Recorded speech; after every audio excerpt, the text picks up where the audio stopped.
Guess what has came into the mail today, guys? My Fancierstudio Power Heat Press. But hold on, wait a minute. You're probably like, okay, why you have that? Well, let me give you a little background of why I have this today. So about some months and months ago, I wanted to start a activewear brand, and I started off with print on demand, and I started it but didn't started it at the same time. Like I put it out, then took it back, then put it out again, then took it back because I just wasn't fully um satisfied with what I would be selling to my customers. I never sold a fit.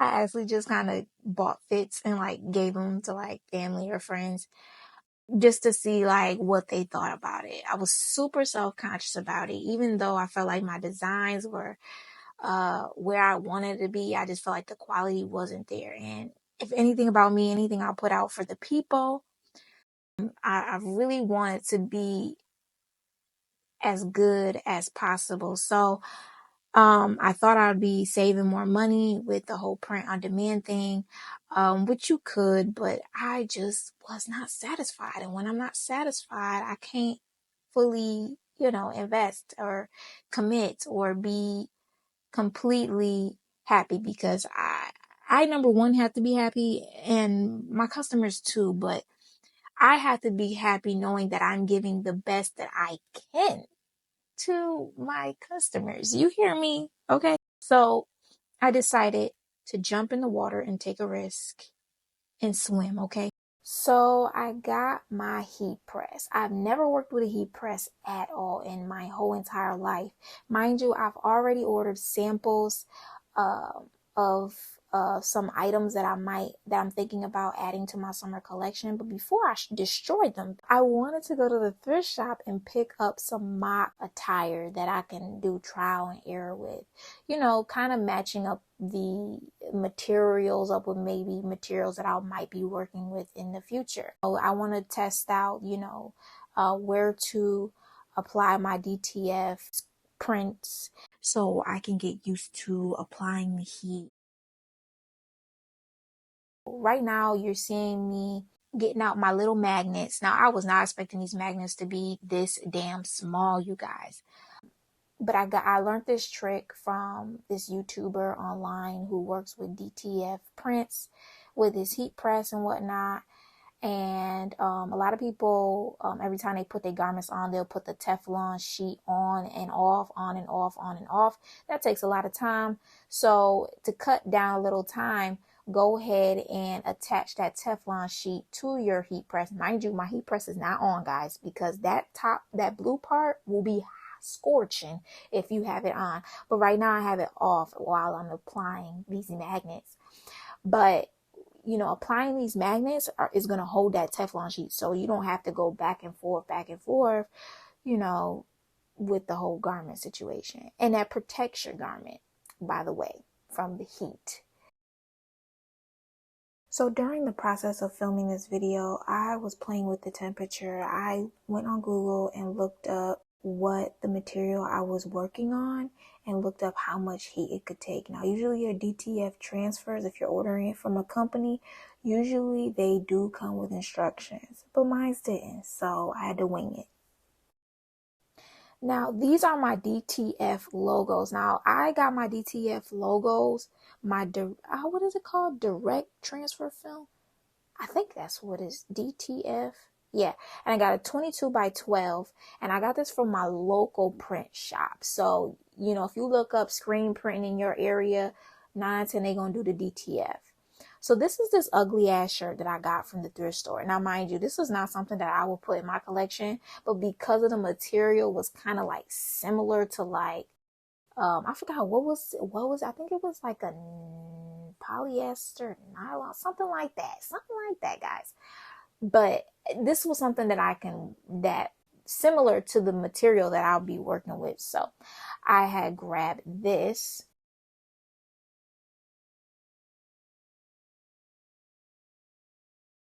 Now look, now I do not like this shirt at all. It is so ugly. I see my error. Now this was the first shirt that I did. Well, babe told me he noticed that came up because after I pressed that M into my shirt, I didn't allow it to cool down. I pulled it too early. So now I got my pretty little jacket that I found. And right now I was just sizing it up, seeing what logo that I wanted to pick for this one. And here I'm using I don't know what this thing is called, but it's like a neckline measurement to help you place your logo in a centered spot. But I don't listen to nothing or nobody, so therefore I'm doing my own thing, trying to center it myself. And as I'm peeling this, I let it cool down for a while, for like more than 30 seconds. And as I peeled, it came out very flawless. Better than that last peel, I'm telling you, because it left no white marking. And here I am wearing it in Mbodi. You see it, a fashion model. Okay, guys, so here I am making my own, basically my, what do you call this? Like a board or something to stretch out my sports bra. I'm going to show you in the next clip how this can be useful. And I basically just tear that cardboard box off of the Amazon box that I got, and then got a Teflon sheet. That's the same Teflon sheet. It came with the heat press, that white one. It's the same thing as that brown sheet, but it's just white. And I just covered the cardboard box because, mind you, I used just a cardboard box with that blue shirt, and it left cardboard box lines in that shirt. You couldn't really tell, but I could see it.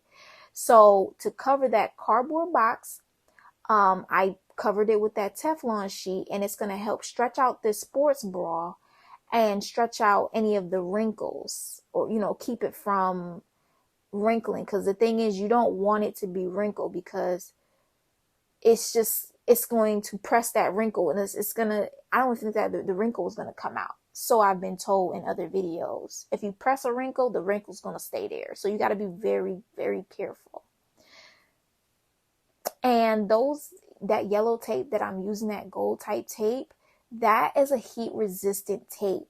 So that logo was like low key, like bumping up a bit. So I wanted to make sure it was flat as possible and it wouldn't move. So all I did was apply that tape on each end to secure it.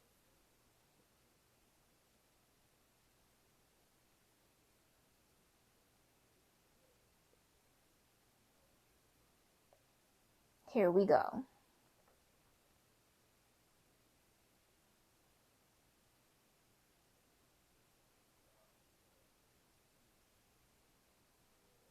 Here it is, beautifully pressed. And just a little to catch you back up a little bit. I did press the sports bra before I did the logo. So make sure you press your garment first to absorb any moisture, anything like that, and then place your logo and press it again. And I can do another video to show you like how many seconds and what heat that I have it on. So here I'm inserting the pads back in, because you got to take those pads out. If you have bra pads in your garment or whatever you're pressing, you got to take that out. Okay, here is me modeling it for ya. You like?